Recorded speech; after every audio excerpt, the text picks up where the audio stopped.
બધું તૂટી ફૂટીને બધું નકામું થઈ ગયું છે. હવે આ બ્રિજ કોકની માથા પર પડે અને કઈક મકાન બધું બધું ભયંકર તૂટફૂટ થઈ ગયેલી છે. હા, કોઈને પડી નથી. ભાજપના નેતાઓને તો ભ્રષ્ટાચાર કરવામાં પૈસા ખાવા સિવાય આ બધી જ જગ્યાએથી બ્રિજ આખો હળી ગયેલો છે. તમામ જગ્યાએ હળી ગયો છે. અહીંથી દેખાય છે બધું જ. નમસ્તે મિત્રો, હું છું ગોપાલ ઇટાલિયા.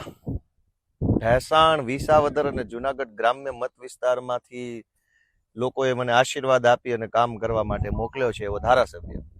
મારી સાથે હરેશભાઈ સાવલિયા, અમારા આમ આદમી પાર્ટીના જુનાગઢ જિલ્લાના અધ્યક્ષ છે. આજે અમે અહીંયા એક જર્જરિત પુલની મુલાકાત લેવા આવ્યા છીએ. દોસ્તો, રોજ જાગીને એક બ્રિજ તૂટે છે. થોડાક દિવસ પહેલા ગંભીરાનો બ્રિજ તૂટ્યો, આજે માંગરોળ પાસે આવેલો બ્રિજ તૂટ્યો.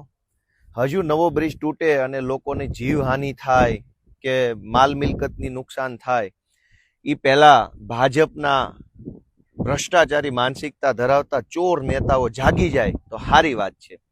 હું અત્યારે અમારા મત વિસ્તારમાં છું, ભેસાણ તાલુકામાં છું. આ બાજુ બામણગઢ ગામ આવેલું છે, આ બાજુ રાણપુર ગામ આવેલું છે. બામણગઢથી રાણપુર એટલે કે જુનાગઢ તરફ જતા મેઇન રોડનો જે કનેક્ટિવિટીનો રોડ છે એમાં ઉબેણ નદી છે અને આ ઉબેણ નદી ઉપર આવેલો બ્રિજ છે. હું તમને બતાવું, આવો આગળ.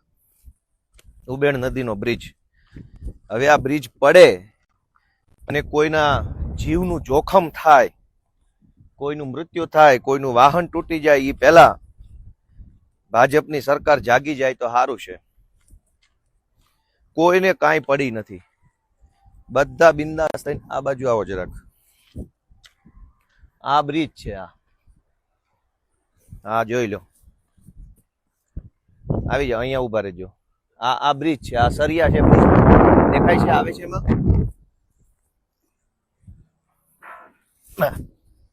ક્યાં છો? આ બ્રિજ છે, આ બ્રિજ ના હરિયા છે.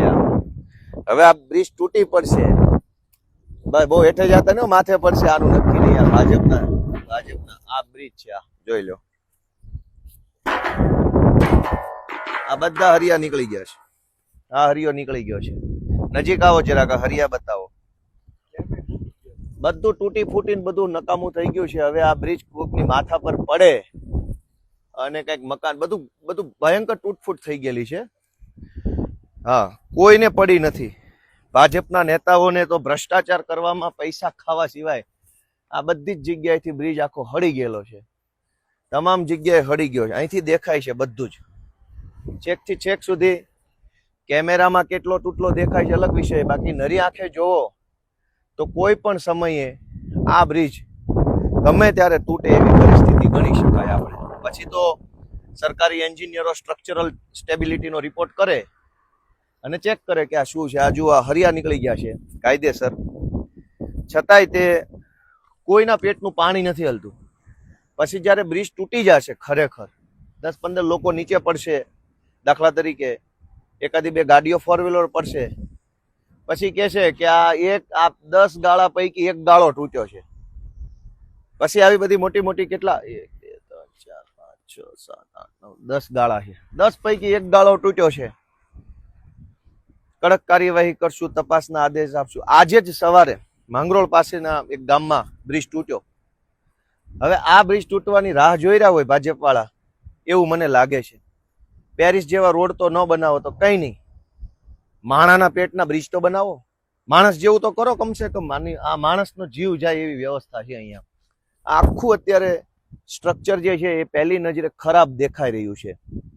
સામાન્ય નજરે જોવો તો એવું લાગે કે આ બધું યોગ્ય નથી, પણ હવે કોણ સમજાવે? આ જોઈ લો, પેલી બાજુથી સરિયા નીકળી ગયેલા છે. આ બાજુ તો પાણીમાંથી જવાય એવું છે કે નહીં? હરિયા એ બાજુ તે લોખંડના સળિયા નીકળી ગયા છે. ઉભા રહ્યો જી, જવાય એવું છે કે નહીં હું જોઈ લો. ઉભા રહ્યો. હવે આ પાણીમાં લીલ છે, આમ જાય તો લહેરી જશું તો પડશું પાછા. તો દોસ્તો, આ રીતનું છે. જો આ નદીમાંથી અત્યારે પાણી છે, ઉબેણ નદી છે, અને આ બ્રિજ છે એ એકદમ ખરાબ હાલતમાં છે. આ બધું અહીંથી નજરે દેખાય છે ખરાબ હાલતમાં. હવે આની કોઈક સાર સંભાળ લે તો સારું. એક વખત આ હરિયા બતાવી દઉં નજીક આવીને. કોઈને શરમ નથી, કોઈને. ભાજપની આટલી મોટી સરકાર છે કોઈને કઈ પડી નથી, બધા બેફિકર બનીને માણસનું મોત થાય એની રાહ જોઈ રાહ હર્યા છે. ક્યારે તૂટે અને માથે પડશે એનું નક્કી નથી. અને આ એકદમ ખરાબ છે સ્ટ્રક્ચર, એકદમ અહીંથી ચોખ્ખું દેખાય છે કે આ બધું હળી ગયું છે, આ સ્ટ્રક્ચર આખું. કઈ જવું નથી, હાલો લોચા પડશે વળી. ભાજપ વાળા તો કઈ બંધાઈ દેશે નહીં. તો મિત્રો આ રીતની વસ્તુ છે અમારા મત વિસ્તારમાં. આ બાજુ બામણગઢ છે, આ બાજુ રાણપુર અને જુનાગઢ જવાનો મેઇન હાઈવે છે. ભેસાણ જુનાગઢ હાઈવે ઉપર રાણપુર ગામ છે, એટલે આ કનેક્ટિવિટી માટેનો મોટો રોડ છે. આ નાળાની આવી હાલત છે.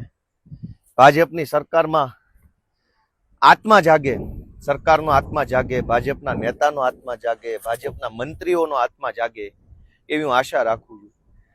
આ ભાજપની સરકાર કેટલા મોતની રાહ જોઈ રહી છે, કેટલા લોકો જ્યારે બલિદાન આપશે, કેટલા લોકોનો મોત થશે, પછી ભાજપની સરકારનો આત્મા જાગશે. ક્યારેક તો વહેલા જાગો, ક્યારેક તો સમયસર જાગો, ક્યારેક તો આંખ ખોલો. દર વખતે માણસ મરે, પરિવારનો માળો વિખાઈ જાય, લોકો હતપ્રભ થઈ જાય, લોકો આઘાતમાં સરી જાય, હોહા થઈ જાય, પછી જ જાગવાનું. કોઈ તો એવો સમય હશે ભાજપ માટે કે જેમાં તમે વહેલા જાગશો, અગાઉ જાગશો, સારું કરશો અને લોકોનો જીવ બચાવશો. એવું નહીં થાય.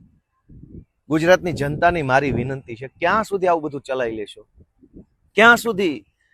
મોત ચારો તરફ મોત છે. ડ્રગ્સથી મોત, દારૂથી મોત, દારૂ પીને ચલાવતા નબીરાઓથી મોત, બ્રિજ તૂટે તો મોત, ચારો તરફ મોતનો માહોલ. અગ્નિકાંડથી મોત, ગેમ ઝોનમાં મોત, હરણીકાંડમાં તળાવમાં તરવા જાવ તો મોત, કાંકરિયાની રાઈડમાં મોત છે, સર્કસમાં બેસો રાઈડથી પડે મોત. તો આ મોતના કૂવામાંથી ક્યારે આપણે બહાર આવશું?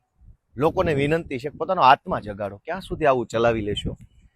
આપણે હોટલ રેસ્ટોરન્ટમાં જમવા ગયા હોય, 4 લોકો જમે એટલે સ્વાભાવિકપણે 800-900 હજારનું બિલ આવે. મીડિયમ રેન્જની હોટલમાં 1000 રૂપિયાનું હોટલમાં જમવાનું જમવા બેઠા હોઈએ, એમાં 250 રૂપિયાનું પંજાબી શાક મગાવ્યું હોય ને એ શાકમાં માખી, મચ્છર, ગરોળી કે કોઈ જીવજંતુ આવે ને તો આપણે વિડીયો ઉતારીને હોબાળો મચાવી દઈએ છીએ, જાણે દુનિયામાં પ્રલય આવી ગયો ને એટલી હદે આપણે વિરોધ કરીએ છીએ કે આ ચાલે જ નહીં. હું 300 રૂપિયા દીધા છે આ શાકના. 300 રૂપિયાના શાકમાં એક માખી આવે તો નથી હાલતું, પણ આપણે આખું જિંદગી, જો આપણી ઉપર બ્રિજ તૂટી પડે ને જિંદગી બરબાદ થઈ જાય એવા હલકી કક્ષાના બ્રિજો છે, હરિયા લબડે છે, તો જનતાને કોઈને કંઈ વાંધો નથી. આખા ગુજરાતમાં આવા અનેક બ્રિજ છે, તો કોઈ બોલવા વાળું નથી.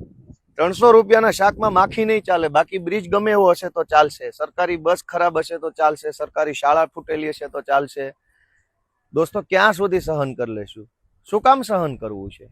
આપણી એવી શું મજબૂરી છે કે આવી ભ્રષ્ટ અને આવી હલકી માનસિકતા ધરાવતી સરકાર આપણે ચલાવી લઈએ છીએ? આપણને ગુસ્સો કેમ નથી આવતો? આપણને આક્રોશ કેમ નથી થતો? દોસ્તો, આપણા આત્માને જગાડો, મનને ઢંઢોળો કે ક્યાં સુધી આવું ચાલશે. ગોપાલ ઇટાલિયા તમને વિનંતી કરે છે, તમારો આત્મા જગાડો, ગુજરાતનો જીવ બચાવો. એ વિનંતી સાથે સૌને મારા જય જય ગરવી ગુજરાત.